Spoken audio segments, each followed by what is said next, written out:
y'all seeing this shit?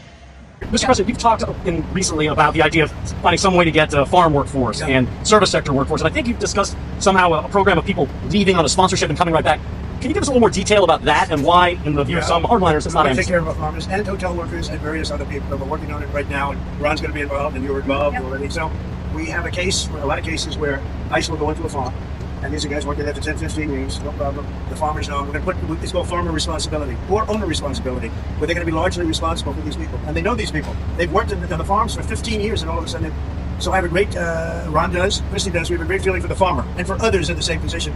And we're going to give them responsibility for people. And we're going to have a system of signing them up so they don't have to go. They can be here legally. They can pay taxes and everything. They're not getting citizenship, but they get other things.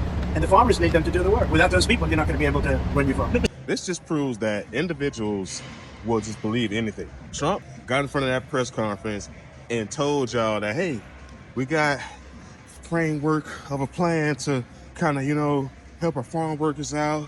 And, a lot of people go, oh my God, Trump is going to save the farmers. He's going to do this, he's going to do that. I don't know what the hell y'all thinking, because the man has lied to y'all time and time again. This man said this shit last week and just yesterday.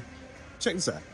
There's been a lot of noise in the last few days and a lot of questions about where the president stands and his vision for farm labor. The first thing I'll say is the president has been unequivocal that there will be no amnesty. And I think that's very, very important. I and the rest of our cabinet certainly support that, effectuate that, and make sure that happens every single day. The second thing, to your question about mass deportations, the president and I have spoken about that once or twice, and he has always been of the mindset that at the end of the day, the promise to America to ensure that we have a 100% American workforce stands, but we must be strategic in how we are implementing the mass deportation so as not to compromise our food supply. Ultimately, the answer on this is automation, also some reform within the current governing structure. And then also, when you think about, there are 34 million able-bodied adults in our Medicaid program. There are plenty of workers in America, but we just have to make sure we're not compromising today, especially in the context of everything we're thinking about right now. So no amnesty under any circumstances. Mass deportations continue, but in a strategic and intentional way as we move our workforce toward more automation and toward a 100% American workforce. And ultimately, it's the wonderful members of Congress behind me who are taking this on the fixing the current immigration system. So thank you so much. Did you catch the part where she said the Medicaid people are going to be the ones that were filling the gap for these farm workers?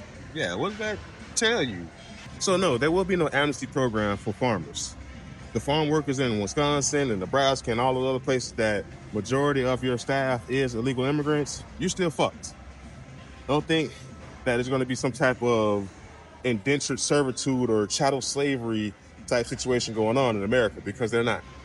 This is another example of the old bait and switch, where Trump will say whatever he got to say to get y'all on his side, because he knows that emotions drive America. Tell the people something that make them feel good, and they're going to run behind you. Narcissists do it all the time.